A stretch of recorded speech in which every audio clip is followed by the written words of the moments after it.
이제 하나님의 말씀을 함께 봉독하겠습니다.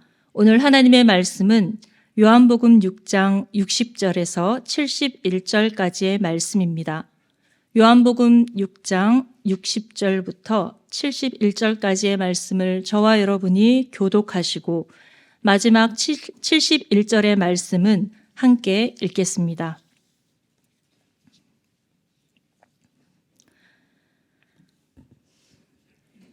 제자 중 여럿이 듣고 말하되 이 말씀은 어렵도다. 누가 들을 수 있느냐 한데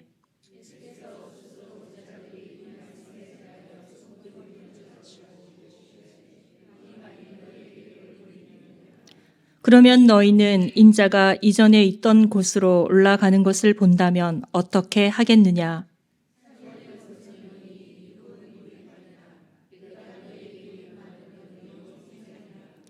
그러나 너희 중에 믿지 아니하는 자들이 있느니라 하시니 이는 예수께서 믿지 아니하는 자들이 누구며 자기를 팔 자가 누구인지 처음부터 아심이러라.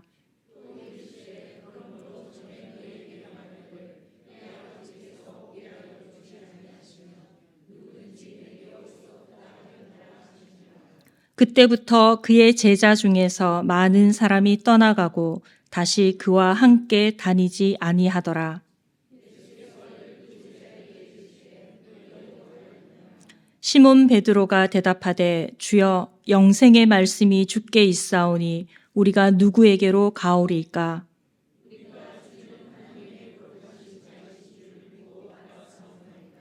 예수께서 대답하시되 내가 너희 12를 택하지 아니하였느냐?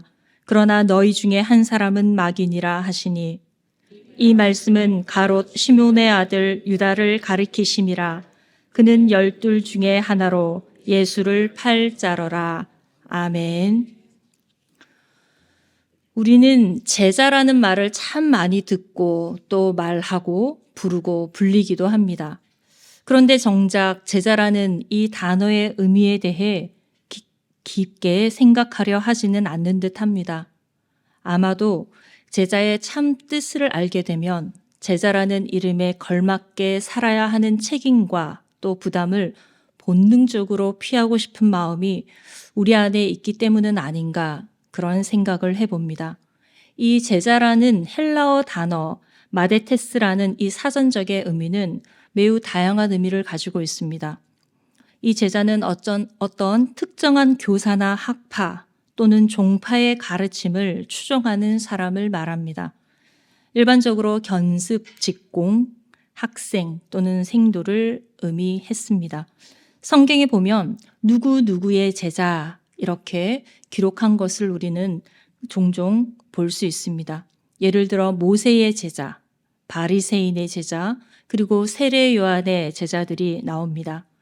모세의 제자는 당연히 모세의 율법을 배우는 학생들이었습니다.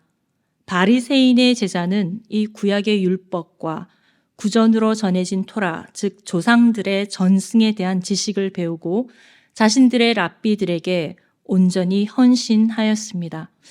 특별히 세례 요한의 제자는 자신의 스승을 따라 함께 기도하고 금식했으며 또 유대 지도자들에게 당당히 맞서면서 세례 요한이 감옥에 갇히고 죽음에 이르기까지 그에 대한 충성이 변하지 않았던 것을 우리는 복음서의 말씀을 통해 알 수 있습니다. 이 같은 의미와 또 예를 보아도 제자라는 이름의 무게가 단순히 지식적인 차원에 머무는 것이 아님을 우리는 짐작할 수 있습니다. 스승의 가르침과 또 그 가르침에 따라 사는 이 삶을 배우고 닮아가는 것까지 제자라는 의미에 포함되어 있습니다.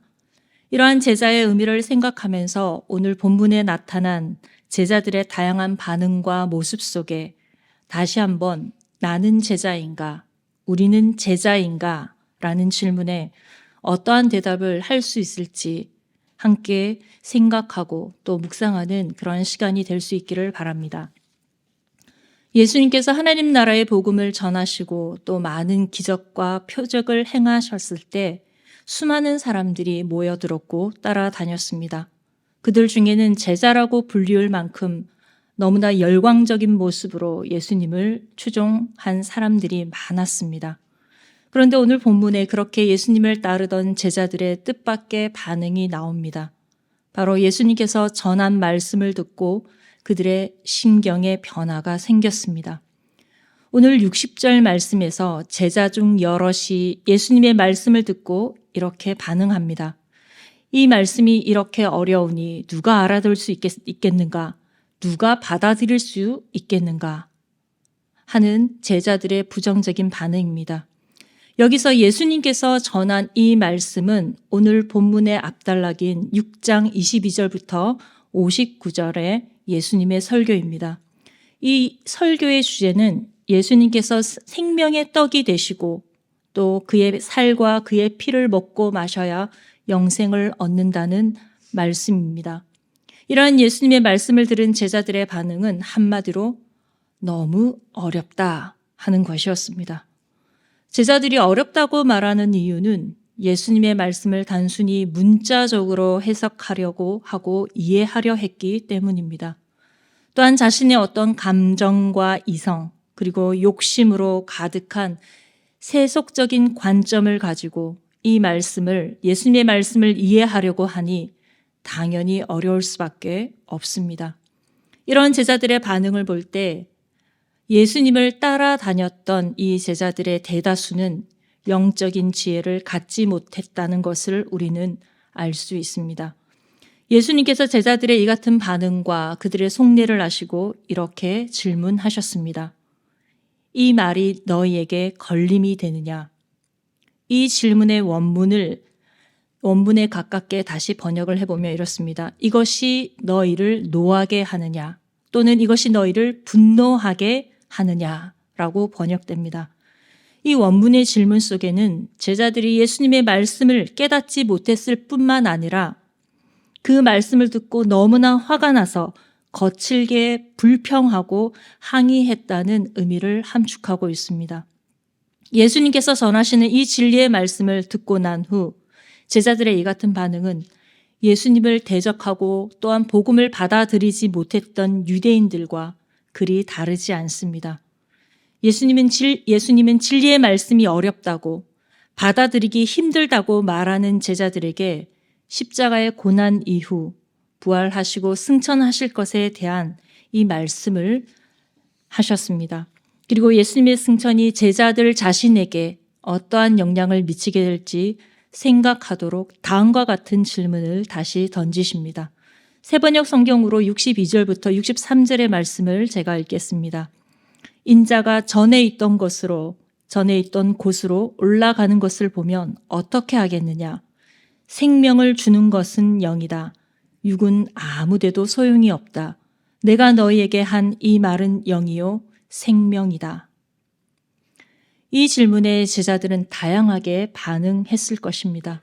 우리가 정확히 알 수는 없으나 어떤 제자는 주님의 부활과 승천을 목격하고 자신의 약한 믿음을 굳게 다졌을 것입니다.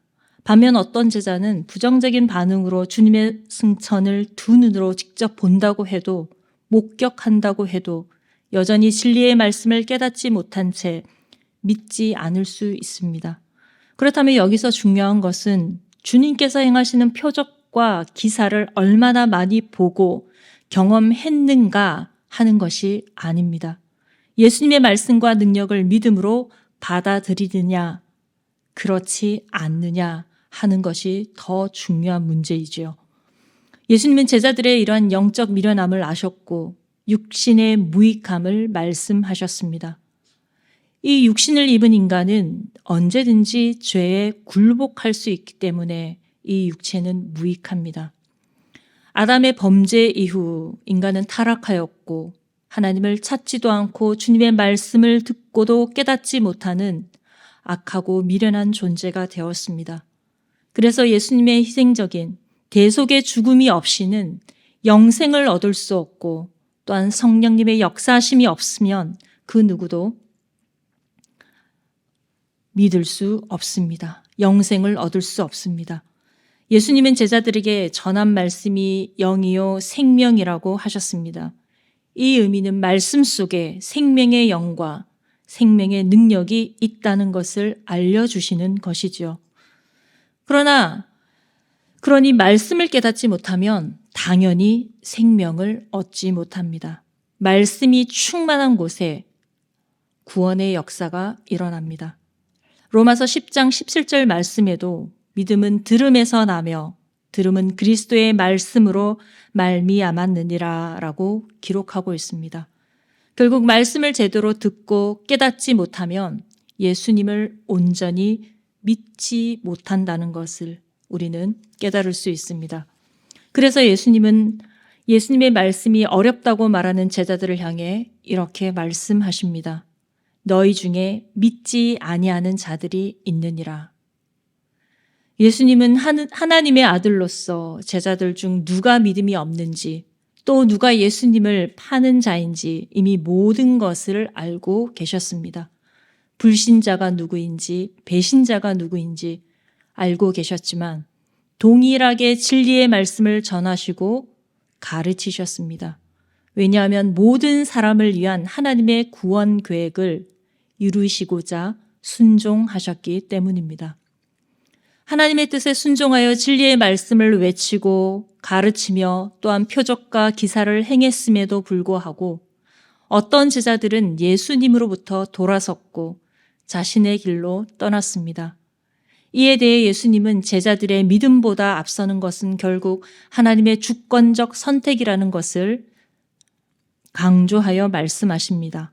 65절 말씀입니다. 또 이르시되 그러므로 전에 너희에게 말하기를 내 아버지께서 오게 하여 주지 아니하시면 누구든지 내게 올 수 없다 하였노라 하시니라. 이 말씀에 근거한 결론부터 말씀드리면 하나님의 선택을 받은 사람이 예수님의 말씀을 듣고 깨달아 믿음으로 영접하면 비로소 참된 제자로 구원받은 그리스도인으로 끝까지 남을 수 있다는 것입니다. 우리는 보통 하나님과 인간의 관계를 말할 때 하나님의 부르심과 인간의 응답이라는 측면에서 이해합니다. 하나님의 주권적 선택과 부르심이 선행되어야 하고 그 부르심에 인간이 예스라고 할지 노라고 할지는 각자의 선택입니다. 어떤 이들은 하나님의 부르심 자체를 부정하고 거절하기도 합니다. 우리는 여기서 하나님의 선택이라는 절대자의 주권적인 그 영역에 관해 이것이 옳다, 저것이 옳다 함부로 말할 수도 없고 우리는 이해할 수도 없습니다. 불완전한 인간이, 죄인된 인간이 완전한 하나님의 그 주권적인 뜻을 이해하는 것은 불가능하기 때문입니다. 여기까지 예수님의 말씀을 들은 제자들이 어떻게 반응하고 있습니까? 66절 말씀입니다. 66절의 말씀을 함께 읽겠습니다. 시작. 그때부터 그의 제자 중에서 많은 사람이 떠나가고 다시 그와 함께 다니지 아니하더라. 말씀에서 보면 제자들이 예수님을 떠난 시기가 언제입니까? 바로 예수님께서 진리의 말씀을 선포하셨을 때 그 말씀을 듣고 난 이후부터입니다. 그렇다면 제자 중에서 많은 이들이 떠나고 다시는 예수님과 함께 다니지도 않은 이유가 무엇일까요? 먼저 60절에서 기록한 것처럼 이 예수님의 말씀을 이해하지 못했기 때문입니다. 한마디로 영적으로 무지했기 때문이지요. 진리의 말씀을 깨닫지 못했고 예수 그리스도의 죽으심과 부활과 승천하심을 믿어야 영생을 얻을 수 있다는 것을 그들은 끝까지 깨닫지 못했습니다. 한 걸음 더 나아가 제자들이 예수님의 말씀을 이해하지 못한 것은 결국 예수님에 대한 관심과 애정이 없었다는 것을 보여줍니다.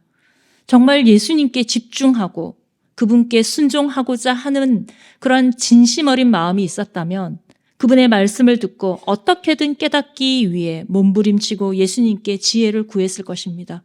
예수님 제발 깨닫게 가르쳐 주세요. 가르쳐 주세요. 깨닫고 싶습니다. 그렇게 애원했을 것입니다. 그러나 제자들은 그렇게 하지 않았습니다. 제자들이 예수님을 떠난 또 다른 이유는 개인의 탐욕과 이기심 때문이었습니다. 수많은 사람들이 예수님께 모여들고 따랐던 이유를 누가복음 6장 17절을 통해서 우리는 알 수 있습니다. 누가복음 6장 17절의 말씀을 읽겠습니다. 예수께서 그들과 함께 내려오사 평지에 서시니 그 제자의 많은 무리와 예수의 말씀도 듣고 병고침을 받으려고 유대 사방과 예루살렘과 두로와 시돈의 해안으로부터 온 많은 백성도 있더라. 이처럼 말씀을 듣고 병고침을 받으며 저마다의 기대와 요구를 충족하고자 하는 욕심으로 모여들었던 것입니다. 요한복음 6장 26절에서도 너희가 나를 찾는 것은 표적을 본 까닭이 아니요 떡을 먹고 배부른 까닭이로다 라고 기록하고 있습니다. 결국 예수님을 따르는 제자들마다 그 이유와 의도가 지극히 탐욕스럽고 이기적이며 계산적이었다는 것을 우리는 부인할 수 없습니다. 그러한 의도와 목적으로 예수님을 따라다니는데 어떻게 진리의 말씀을 깨달을 수 있겠습니까? 어떻게 예수님을 더 알고 싶고 어떻게 예수님을 더 사랑하고 싶은 마음이 생길 수 있었겠습니까? 진리의 말씀을 듣고 보니 예수님을 이용하여 자신의 욕심을 채울 수 없고 세상에서 얻기를 기대했던 것들을 얻을 수 없다고 판단한 제자들은 즉시 예수님을 떠났습니다. 그리고 다시는 예수님과 함께 다니지도 않았습니다. 그렇게 많은 제자들이 떠나고 겨우 남아있는 12제자에게 예수님께서 물으십니다. 너희도 가려느냐? 너희까지도 나를 떠나가려 하느냐? 이 말씀을 NASB라는 영어 성경 버전으로 보면 이렇습니다. 영어 발음이 좋진 않지만 제가 한번 읽어보겠습니다. You do not want to go away also, do you? 너희까지 가버리기를 원하는 것은 아니지? 그렇지? 이렇게 예수님께서 물으십니다. 이 영어 번역본에는 가룟 유다를 제외한 나머지 제자들이 그래도 떠나지 않을 것을 믿고 기대하며 질문하시는 것입니다. 제자라고 외치던 수많은 사람들이 떠나도 너희들은 떠나지 않을 것을 믿는, 그래도 너희들은 떠나지 않을 거지. 그렇게 믿고 있는 주님의 마음을 한번 생각해 보실 수 있기를 바랍니다. 예수님의 질문에 베드로가 놀라운 대답을 합니다. 68절부터 69절의 말씀입니다. 함께 읽겠습니다. 시몬 베드로가 대답하여 주여 영생의 말씀이 주께 있사오니 우리가 누구에게로 가오리까? 우리가 주는 하나님의 거룩한 자이신 줄 믿고 알았사옵나이다. 아멘. 사실 베드로가 대답했지만 혼자만의 고백이 아닙니다. 나머지 제자들의 고백을 대표한다는 것을 우리가 주는 하나님의 거룩한 자이신 줄 믿고 알았사옵나이다 라고 대답하는 이 우리가라는 주어를 통해서 알 수 있습니다. 베드로와 제자들이 예수님을 떠나지 않는 이유를 이 헬라어 원문에 근거하여 다시 말씀드리면 이렇습니다. 주여, 우리가 누구에게로 떠나갈 수 있으리까? 당신은 영생의 말씀을 가지고 계십니다. 이 답변을 통해 가룟 유다를 제외한 나머지 제자들은 앞선 이 생명의 떡이 되신 예수님의 말씀을 이해하였고 그래도 어느 정도는 확신했다는 것을 우리는 짐작할 수 있습니다. 그렇습니다. 우리도 경험했듯이 저와 여러분들도 경험했듯이 하나님의 말씀을 분명히 깨닫고 그 말씀의 능력을 경험한 사람은 결코 주님으로부터 등을 돌릴 수 없습니다. 예수님의 말씀을 깨닫지 못한 제자는 떠나가고 진리를 깨달은 제자만이 끝까지 예수님 곁에 남을 수 있습니다. 그것이 말씀의 능력입니다. 이어서 베드로의 고백 속에 제자들은 이미 예수님이 하나님의 거룩한 자이심을 확신하고 있었음을 또한 알 수 있습니다. 이 선택받은 제자들, 이 12제자는 예수님의 공생의 기간 동안 함께 다니며 보고 듣고 배웠습니다. 예수님과 그 시간을 공유하면서 예수님이 어떤 분인지 그들은 인식할 수 있었을 것입니다. 물론 가룟 유다처럼 언제나 예외는 있습니다. 우리는 여기서 아주 중요한 교훈을 발견할 수 있습니다. 이 본문에 등장하는 베드로와 가룟 유다를 비교하여 한번 생각해 보겠습니다. 사실 따지고 보면 베드로와 가룟 유다는 똑같이 예수님을 배반하였습니다. 베드로는 자신의 생명을 보존하기 위해 예수님을 저주하고 부인하며 배반하였죠. 가룟 유다는 은 30에 예수님을 팔았습니다. 이 두 제자를 비교하면 사실 그들의 행동은 그리 다를 바 없는 그저 그런 겁쟁이의 탐욕스러운 제자의 모습일 뿐입니다. 그러나 이 두 제자의 차이는 무엇입니까?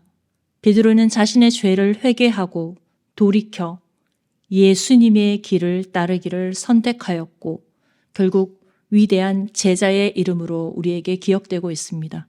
반면 가룟 유다는 진심으로 회개하지 못하였고 자책하며 사망의 길을 선택함으로 역사의 영원한 배반자의 이름으로 남고 말았습니다. 두 사람 모두 제자로 부르심을 받았고 예수님을 처음에는 따랐지만 한 사람은 그리스도의 일꾼으로 마지막 순간 또 한 사람은 사단의 도구로 사용되었습니다. 제자로 부르심을 받았지만 그들의 삶은 완전히 다른 결말을 맞이했습니다. 가룟 유다처럼 제자이지만 제자가 아닌 모습으로 살아가는 이들이 이 땅 가운데 얼마나 많을까요? 오늘 말씀은 주님의 제자로 살아가는 우리 모두에게 스스로를 돌아보고 제자된 삶을 살아왔는지, 지금도 제자된 삶을 살고 있는지, 앞으로도 정말 제자된 삶을 살고 싶은지 적나라하게 질문하는 본문입니다. 제자로 부르심을 받아서 예수님을 따른다고 말하며 예배하고 말씀을 듣고 배웁니다. 그런데 정말 진리의 말씀을 깨닫고 말씀의 능력을 힘입어 제자로서 살아가고 있는지 여러분들은 확신하실 수 있으십니까?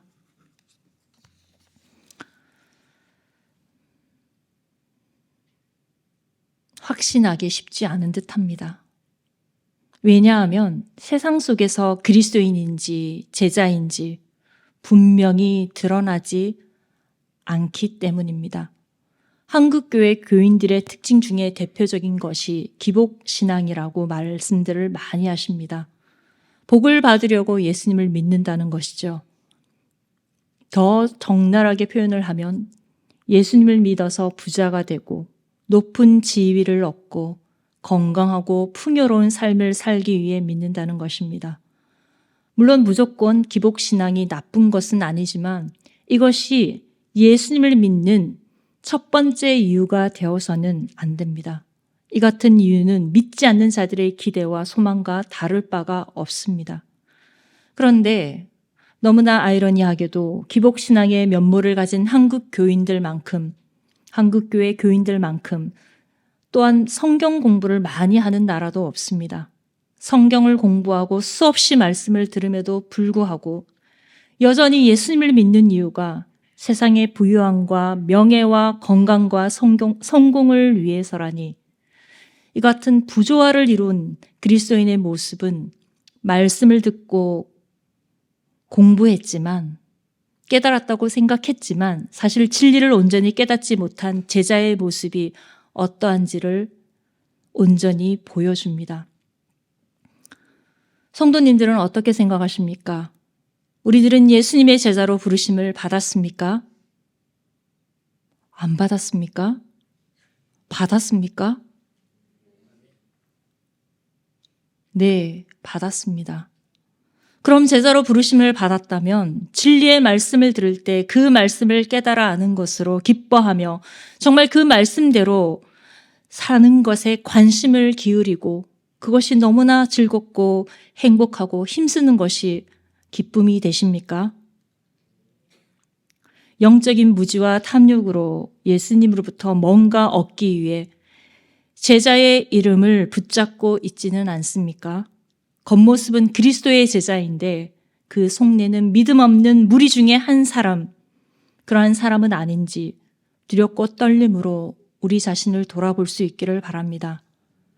제자라 불리우던 사람들은, 그 많은 사람들은 예수님께서 행하시는 수많은 기적과 표적 때문에, 혹은 배부름 때문에, 혹은 언젠가 예수님을 통해 얻게 될 그 무엇 때문에 따라다녔습니다.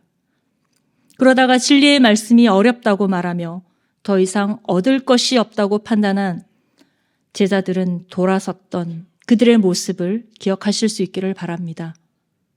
제자이지만 끝내 제자가 아닌 이들의 모습이 오늘 우리의 결말이 되지 않기를 진심으로 소망합니다. 데이빗 왓슨이라는 영국의 목회자가 쓴 제자도라는 아주 유명한 책이 있습니다. 참으로 유익한 책입니다. 그 책의 1장의 제목이 나는 제자입니다. 입니다.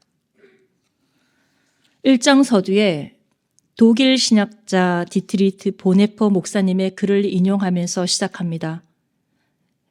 이 문장은 이렇습니다.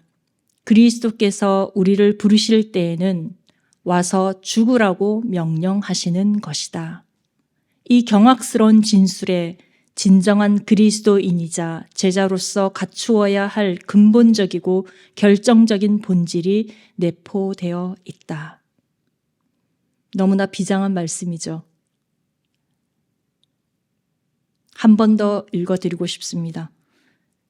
그리스도께서 우리를 부르실 때에는 와서 죽으라고 명령하시는 것이다. 이 경악스러운 진술에 진정한 그리스도인이자 제자로서 갖추어야 할 근본적이고 결정적인 본질이 내포되어 있다.